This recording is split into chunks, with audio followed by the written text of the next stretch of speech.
Y hoy vamos a hacer homenaje a Hipatia.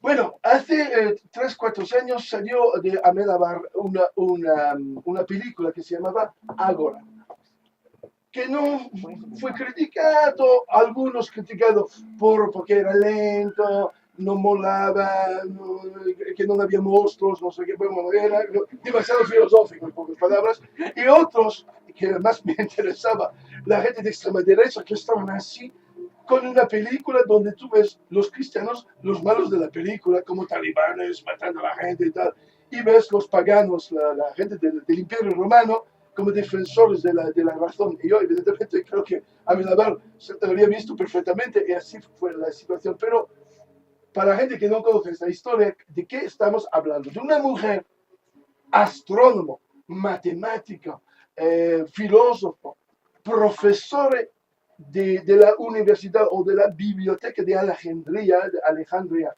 en lo que es hoy en día Egipcio, y una mujer que nace, es un poco incierto porque hace mucho tiempo, entonces podría haber nacido en 355 después de Jesucristo o en 370, ves que hay 15 años de diferencia, segundo, pero nació, estoy seguro. Lo que también seguro es cuando murió. Él murió entonces en el 414, pero bueno, algunos dicen 415, pero bueno, estamos a 1600 años de la muerte. ¿Y cómo fue? ¿Cómo murió? Murió asesinado por grupos de cristianos. Había monjes cristianos como los talibanes y que intentaba de eliminar todo lo que no era cristiano y que era la universidad, sus profesores, la biblioteca de Alejandría. Han quemado la biblioteca y han matado a esta mujer en condiciones de cual vamos a hablar un poco. 415 o 414 según algunos autores. Aquí hay muchas historias en uno. Primera historia, una mujer con una fama internacional a la época. La gente venía desde Roma, desde Constantinopla, a Alejandría para escuchar a esta mujer.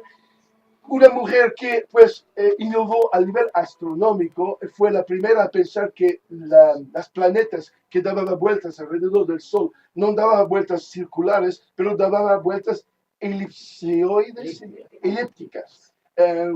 Para nosotros no importa una mierda, pero la realidad es que es súper importante a nivel matemático y nos permite cosas como saber precisamente la ubicación de la Tierra y en relación con los otros planetas y más hasta por la exploración espacial y para mandar cosas en el espacio, hasta los teléfonos móviles que funcionan con satélites funcionan porque el sistema de órbita de la Tierra no es circular, pero elipsal. Entonces, esta mujer, como otras mujeres de la época, demostrando en el mundo del Imperio Romano politeísta, porque era politeísta antes de ser cristiano, en este mundo las mujeres eran mucho más respetadas, no digo de todo respetado, pero mucho más respetado que en el mundo después del cristianismo y de los monoteísmos en general, el judaísmo, el islam y también el cristianismo, donde las mujeres han perdido totalmente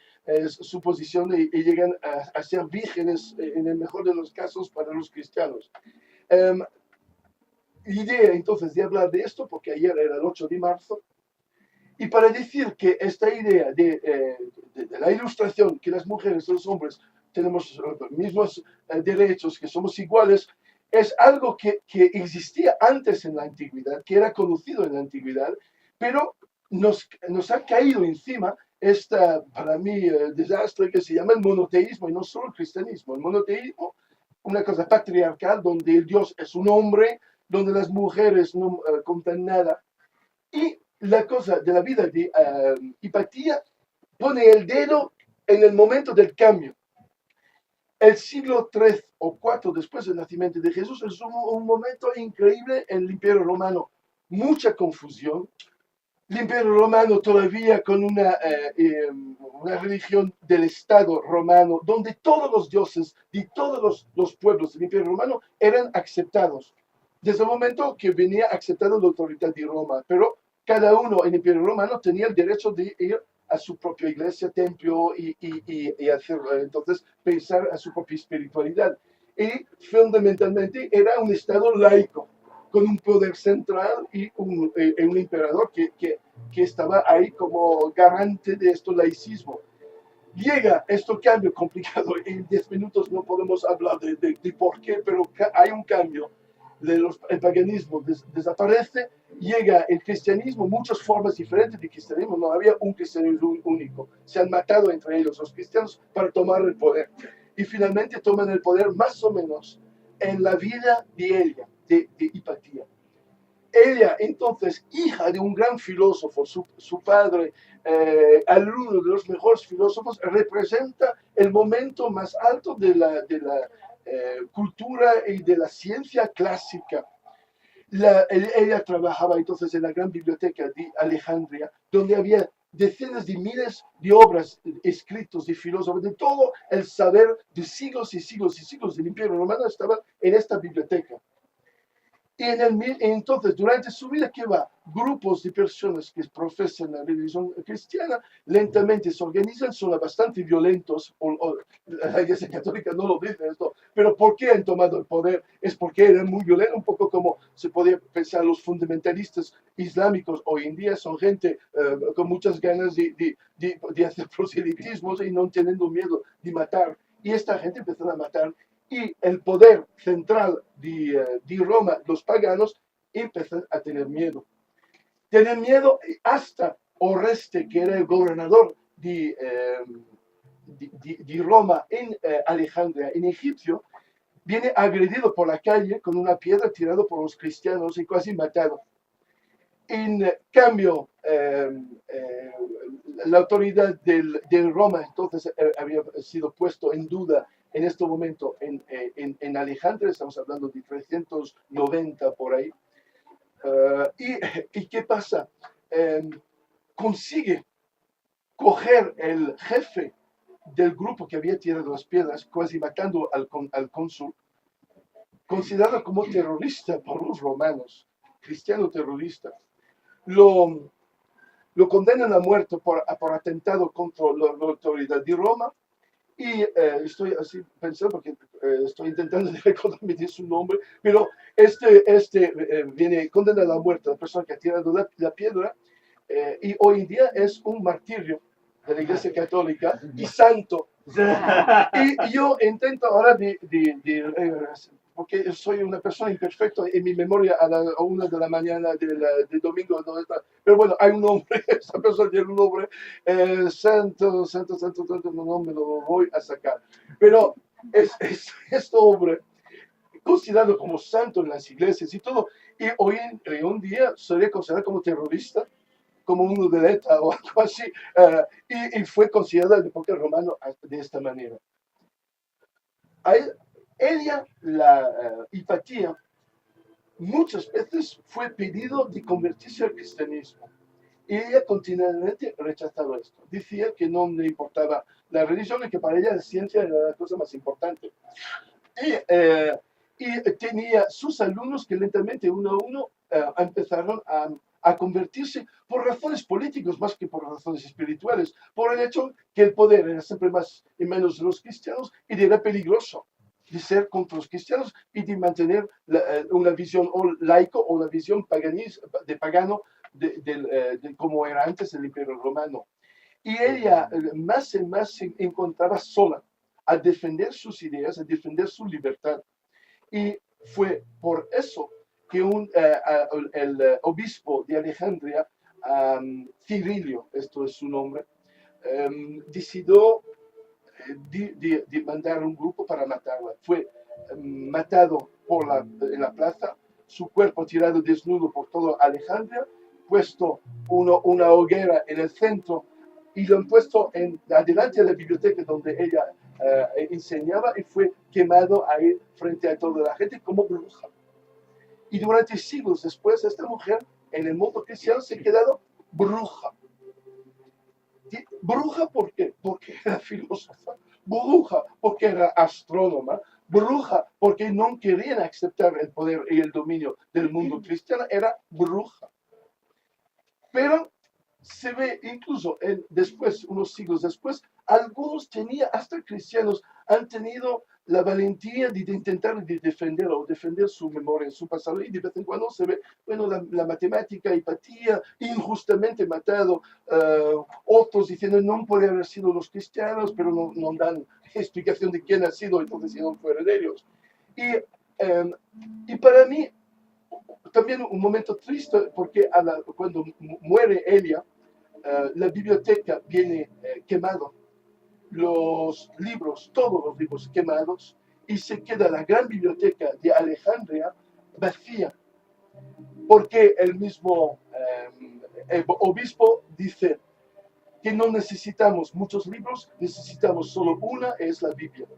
Todos los otros libros sobran. Y te imaginas, hemos perdido, antes de todo, todos sus propios libros. Ella ha escrito muchos libros, muchos tratados científicos, no se queda ni uno de lo que ella ha escrito. De la antigüedad griega se han quedado solo los que le interesaba el cristianismo y algunos, Aristóteles, Platón y algunos, pero los demás quemados y sistemáticamente, no solo la biblioteca de Alejandría, todas las bibliotecas del mundo mediterráneo y del imperio, quemados. Entonces, mala leche, ignorancia y fundamentalismo hasta fascismo mental. Lo vemos hoy en día en el mundo, cierto mundo fundamentalista islámico. No han tenido problema en Afganistán de hacer caer las estatuas de Buda. Los talibanes son enormes estatuas que tenían más de 1000 años y fueron volados por explosivos porque no pueden representar un otro Dios que Alá, y Alá no puede tener una representación de escultura. Entonces, lo que estoy diciendo es que el monoteísmo tiene dentro de sí esta idea que si tú no amas a mi Dios, eres malo. Y es totalmente opuesto, es totalmente contrario a la idea del laicismo. Y el laicismo es un sitio donde cada uno puede profesar sus opiniones, donde hay respeto por los otros y donde hay una cierta convivencia. No es fácil, pero intentamos encontrar la convivencia de diferentes opiniones en el mismo tiempo, en el mismo lugar. Hipatia intentó defender estos principios. Hipatia intentó demostrar que el cerebro humano podía hasta calcular el movimiento de los planetas. Y poco tiempo después, cuando ella muere y después todos los libros vienen quemados, viene visto también como blasfema de decir que la Tierra se movía, que los planetas, que la Tierra volvía alrededor del Sol. Y en 1630, Giordano Bruno fue quemado en Roma. Entonces estamos hablando 1200 años más tarde por haber dicho la misma cosa. Lo que ella decía 1200 años antes y después y fueron los dos quemados. Entonces, esta ignorancia de no tolerar incluso las verdades científicas hace que mi pato es muy importante. Porque es muy difícil de quemar libros en nombre del pato. Es muy difícil de quemar gente y arrodillarse frente a un pato de goma. Si tú te arrodillas frente a un pato de goma, eres gilipollas, pero y entonces, esta ironía, este sentido de la crítica, este hecho de ir contra todos los absolutismos y mantener la duda, como decía bien Baruch Spinoza, dudar las cosas. A lo mejor me equivoco y a lo mejor el otro tiene razón. Esto es salud mental, es democracia y es también la razón por la cual hemos recogido toda esta basura y para hacer un templo. Porque es basura, es cosas que hemos encontrado por las calles, muebles y todo trabajado. Y entonces, segunda parte. Las misas no duran más de 40 minutos porque si no es coñazo, ¿verdad? Entonces, pues cortito. La segunda cosa es una sorpresa. Yo he dicho a la gente que yo tenía una sorpresa y esto no es una sorpresa. Somos imperfectos y hasta el altar se cae a trozos. A ver si esto es mal parecido. Yo entonces quería hablar en la segunda parte del 8 de marzo, las mujeres, para seguir la lógica de la conversación. Pero ayer por la noche, buscando una cosa en Google, buscando informaciones sobre Ucrania. Mira la cosa, estoy ahí buscando información sobre quién tiene razón en Ucrania, no sé, dónde busco. Encuentro, por casualidad, una foto de la hostia. He puesto la foto en mi Facebook ayer por la medianoche, son ya 70.000 personas que han entrado a visitar la foto. Y en Twitter unos 300 retweets, se puede verificar, no me lo estoy inventando. Y mira la foto, la tengo aquí. Foto encontrado en la web. Entonces, es una chica de 18 años con dos chicos que son sus hermanos, con uniforme de la juventud hitleriana. Es un uniforme nazi, se ve la suástica y todo esto aquí. Si lo puedes ver mejor en mi página después en internet. Y yo voy mirando esto porque quiere ver la Ucrania, el nazismo, lo que pasa, y veo que ella es una princesa alemana, princesa Friederike de von Hannover. Está escrito aquí. Mira, conozco este nombre, Friederike von Hannover. ¿Quién es? Es la madre de Reina Sofía. La madre de Reina Sofía y los tíos de Reina Sofía, vestidos de uniforme nazi. Interesante por la ABC, esto, que por la crítica ABC, que están ahí hablando, Hitler es malo y todo, Hitler es malo, pero Franco era bueno para ellos, pero bueno. Y entonces, ¿cuál era la historia? Entonces voy toda la noche buscando la historia. Y la historia es mucho más complicado que solo el hecho que unos chicos se ponen el uniforme de la juventud hitleriana. Aquí dice una cosa, en los años 30, esta foto es de 35, 1935. Hitler llegaba solo desde 2 años al poder. Éramos mucho antes de la Segunda Guerra Mundial, somos a 5 años antes. Y también antes de las peores represiones contra los judíos. Empezaba ya, pero no era, en pocas palabras, el régimen era más o menos presentable todavía entonces, 35.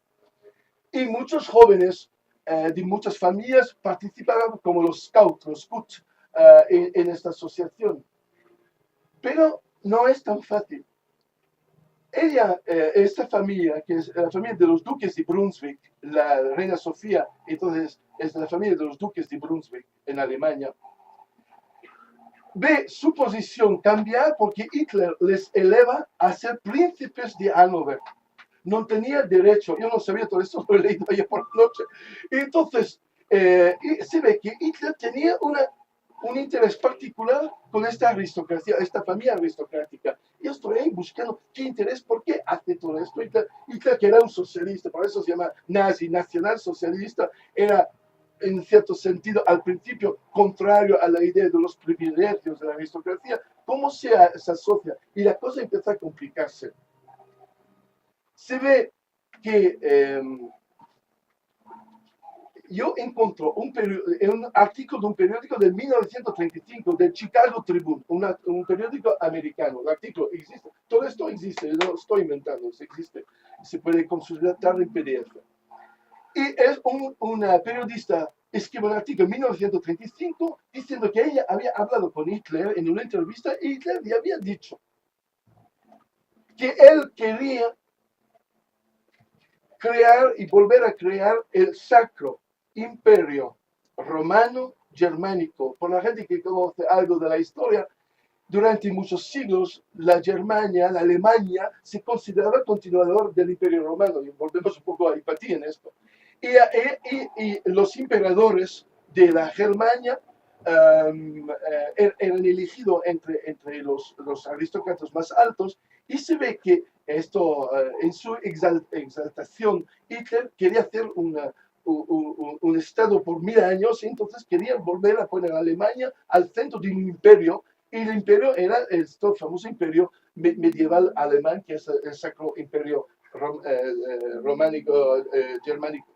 Y había elegido a esta gente como futuros emperadores. Yo estoy leyendo esto, es un artículo de periódico de 1935, y digo, ¿a qué me parece eso? Y de repente digo, hostia, ¿qué ha hecho Franco?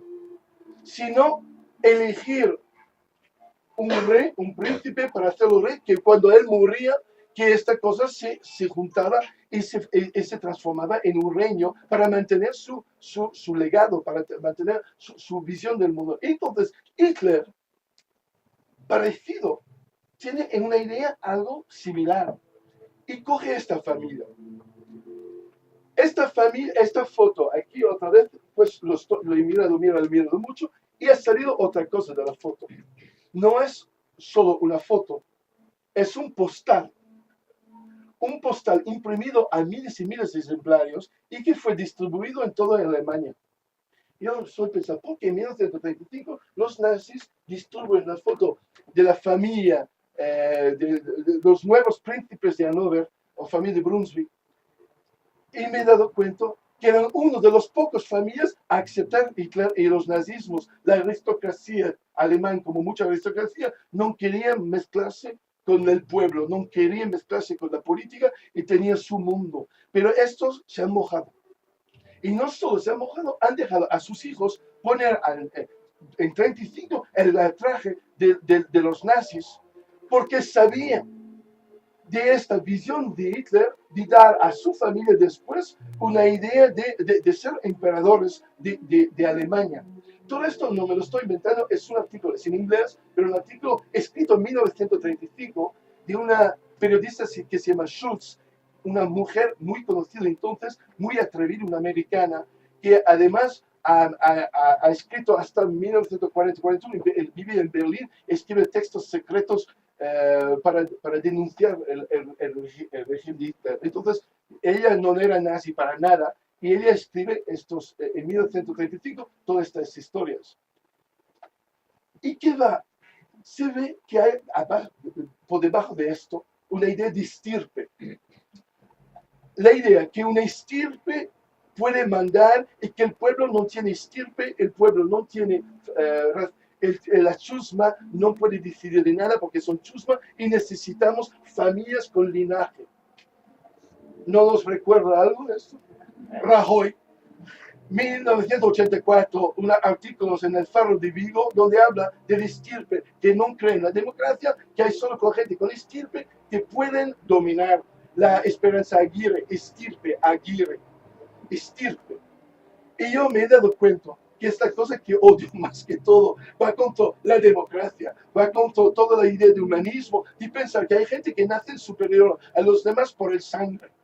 Uno puede incluso a nivel genético dar la vuelta a la cosa y decir, a lo mejor hay endogamia y que son más tontos los de la estirpe y que además los padres de Reina Sofía son primos.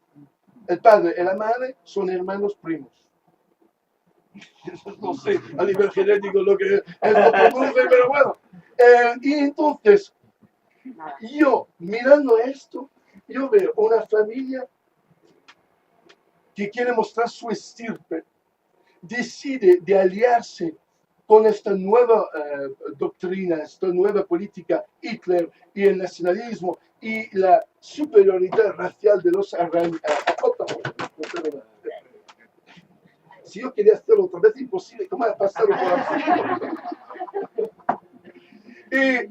Y entonces yo les digo, esto no lo puedo, no lo tolero, esto no lo acepto. ¿Cómo es posible que estamos todavía en el año 2014 con la idea de estirpe? Entonces, una de las otras razones por la cual el pacto tiene tanta importancia, no acepta estirpe. Aceptan solo plástico, goma, y además, estirpe habla de perfección. Esta gente, los fascistas, están siempre buscando la perfección. Yo he dedicado mi vida a ser payaso. ¿Y qué significa? Es ser una persona imperfecta. Los payasos son personas, hombres y mujeres, que hacen en permanencia el elogio de la imperfección, hacen tonterías, se caen, hacen el contrario de lo que es normal y todo, y es una batalla dentro de una persona que decide ser payaso, es porque quiere ir contra la perfección, porque odia la idea de que la humanidad es imperfecto y tenemos a amar esta imperfección. Aparte los pilotos de Ryanair, porque cuando yo viajo, yo quiero ver de perfecto. Pero bueno, si no, lo demás, y pues los doctores, los médicos también, ellos también tendrían que ser perfectos, pero bueno. Pero los demás, la imperfección es la más importante. Entonces, un pato de plástico de goma dedicado a la imperfección y que critica lógicamente y mira la perfección del traje, la perfección de la mirada, la perfección de su estirpe. Yo no lo puedo aceptar, no lo tolero, pero mi única arma es la palabra, mi única arma es el chiste, la broma, y creo que es la arma más poderosa.